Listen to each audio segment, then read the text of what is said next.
गर्भ आदान प्रदान जो संस्कार की जो बात कही गई है उसमें ऋतुकाल की बहुत बड़ी महिमा है। एक महीने में जितना भी अनजान में जो भी कुछ अपराध होता है नारी से, ऋतुकाल के 4 से 5 दिन में उसके तत्पश्चात उसको शुचिता पवित्रता मिल जाती है। 7वें दिन वह नारी इतनी पवित्र हो जाती है कि देवता उसके हाथ का अन्न खाने के लिए तरसते हैं। सजग्र समझदार नारी हैं, मेरी बात के ऊपर विश्वास करते हुए ऋतुकाल का 7वां दिवस हो, स्नान नहा धो करके वह रसोई सजाएं और भगवान का भोग लगाएं। श्रीनाथ के 56 भोग से बढ़कर के रसोई हो जाएगी। यह प्रभाव आपके घर को तीर्थ बना देगा, आनंद भर देगा। मैं कुछ गर्भकाल से पूर्व की कुछ चर्चाएं करता हूं। ऋतुमती नारी ऋतुकाल धर्म से लेकर के 16 दिन तक वह संतान को जन्म देने की अधिकारिणी होती है। 16 दिन के बाद तो वासना है, भोग है, उसमें गर्भ में संतान नहीं आती। वर्णन किया है कि ऋतुकाल का 4था दिन है। पति पत्नी के संबंध में 4थी रात्रि के संयोग से संतान तो गर्भ में आ जाएगी, लेकिन अल्पायु कभी भी मृत्यु को प्राप्त हो सकती है। 4था दिन ऋतुकाल समय में 4था दिन पति और पत्नी का संबंध जिनके माध्यम से गर्भ में संतान आती है, पुत्र का ही जन्म होगा 4था दिन, लेकिन अल्पायु वाला होगा, कभी भी मृत्यु हो सकती है। पुत्र की प्राप्ति तो होगी लेकिन कम उम्र वाला।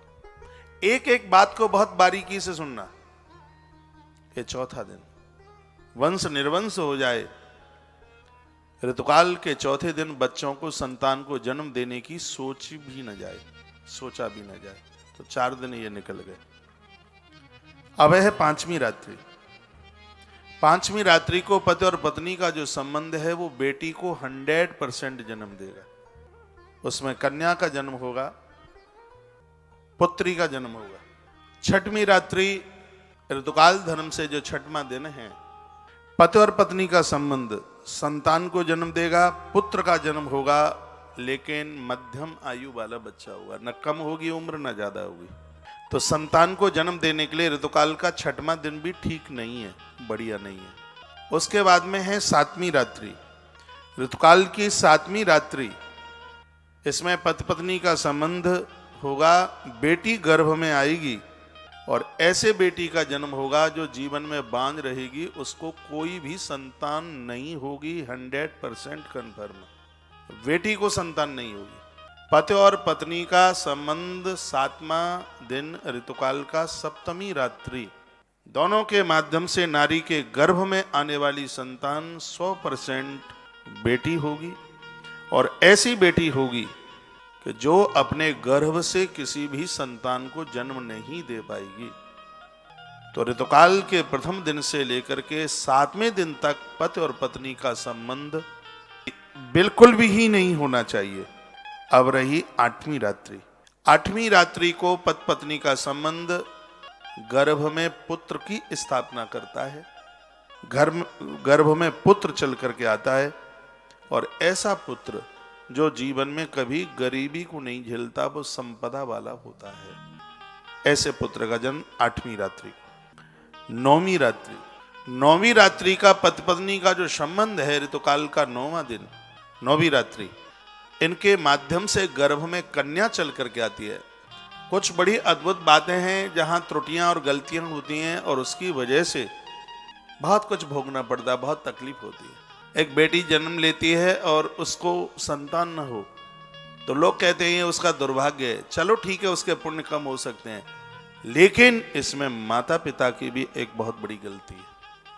7वें दिन पति पत्नी के संयोग में गर्भ में आने वाली संतान बेटी, और ऐसी बेटी को जन्म मिले जिसको औलाद न हो, तो 7वां दिन ऐसे चला गया। 8वें दिन में पुत्र, अच्छे पुत्र की कामना की गई है। 9वें दिन में बेटी, और ऐसी बेटी जिसके आगमन पर घर में धन की वृद्धि होती है और वो धनवान परिवार में जाती है, अच्छे घर में जाती है, अच्छे परिवार में जाती है। पति पत्नी का 9वें दिन का संबंध एक ऐसी बेटी को जन्म देता है जिसको संभ्रांत परिवार मिलता है, और उसके आगमन पर, उसके जन्म पर माता पिता के घर में संपत्ति की वृद्धि होती है, घर में पैसा बढ़ता है। ये 9वें दिन के पति पत्नी के संबंध में जन्म होने वाली ये कन्या के उसके भविष्य की बात, उसके परिणाम की बातें कही। पहले तो मैं निवेदन करना चाहूंगा कि बात समझ में आ रही है? एक बात जयकारा लगाइए, बोले बांके बिहारी लाल की जय। 9वीं रात्रि धनवान पुत्री को जन्म देने वाली ये रात्रि है। अब रही 10वीं रात्रि। 10वीं रात्रि को पति और पत्नी का जो संबंध है यह पुत्र को जन्म देती है, लेकिन वो पुत्र ऐसा है जो चतुरा है, चालाक है। वो अपनी पत्नी और बच्चों के अलावा किसी के लिए जिंदगी ही नहीं जीता। वृद्धावस्था में माता पिता को अनाथालय वृद्धाश्रम पहुंचा दे तो कोई बड़ी बात नहीं है, ये बिल्कुल हो सकता है। ये 10वीं रात्रि का जो संपर्क है पति पत्नी का, वो एक चतुर और एक चालाक बच्चे को जन्म देती है ये रात्रि। इसलिए हमारी ऋषियों की दृष्टि में पुत्र के जन्म के लिए 10वीं रात्रि को, बेटा तो जन्म लेगा तो ये 10वीं रात्रि भी कोई बहुत ज्यादा ठीक नहीं है। अब आइए 11वीं रात्रि। 11वीं रात्रि है ऋतुमती धर्म की, जो उससे गिनती की जाए तो 11वीं रात्रि बेटी को जन्म देगी, कन्या को जन्म देगी। कन्या सुंदर होगी, ठीक होगी, बढ़िया होगी, लेकिन माता पिता की बात नहीं मानेगी। ये 11वां दिन। 12वां दिन सर्वोत्तम माता पिता का आज्ञाकारी। ऋतुकाल के प्रथम दिन से लेकर जो 12वीं रात्रि है, द्वादशी रात्रि है, इसको उत्तम पुत्र के लिए माना गया। अच्छे बेटे को जन्म देने के लिए बताया गया है। ये सर्वोत्तम शब्द है, ऐसा पुत्र जन्म दे। ये लिखने लायक बातें हैं। देखिए, मैं व्यासपीठ पर बैठा हूँ, मैं सनातनी हूँ, और बहुत बातें मैं यहाँ से पर्दा डाल करके कहता हूँ। कुछ बातें मैं ना कहने की इच्छा में ना होता हुआ भी मुझे बोलना पड़ता है। इन ग्रंथों को पढ़ा है। ये 11वीं रात्रि 12वीं रात्रि है, सर्वोत्तम पुत्र को जन्म देती है। 13वीं रात्रि है, वो कन्या को जन्म देती है। ऐसी कन्या जो अपने मन मुताबिक विवाह करे, जिसके पति के लिए वर्ण वो स्वयं उसका चुनाव करती है।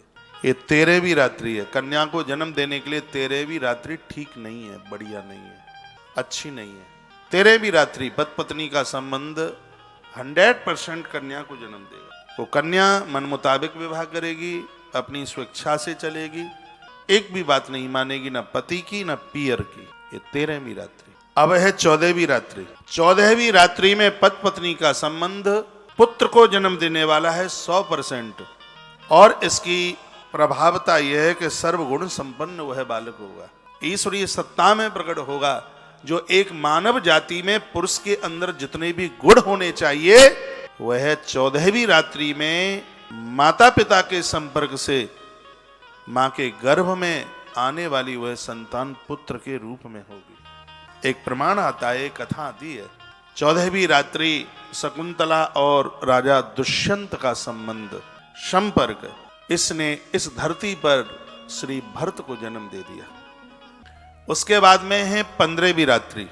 इसमें वर्णन है कि 15वीं रात्रि को माता पिता के संबंध के द्वारा गर्भ में 100% कन्या ही आएगी, बेटी आएगी, और वह बेटी भाग्यशाली होगी और लिखाएं अखंड सौभाग्यवती, जिसके पति की उम्र बहुत लंबी होगी। ऐसी कन्या का जन्म होगा जिस घर में वह जाएगी उस घर को स्वर्ग बना देगी, बैकुंठ बना देगी।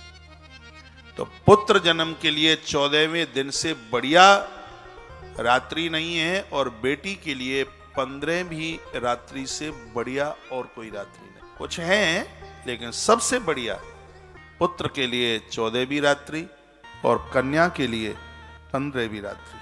इनको बहुत ज्यादा शुभ माना गया है। 16वीं रात्रि तक वर्णन किया गया है। आज्ञाकारी संतान पुत्र ही चल करके आता है। इन बातों का जो वर्णन किया गया है वो बातें बड़ी अद्भुत हैं, ये समझने के लायक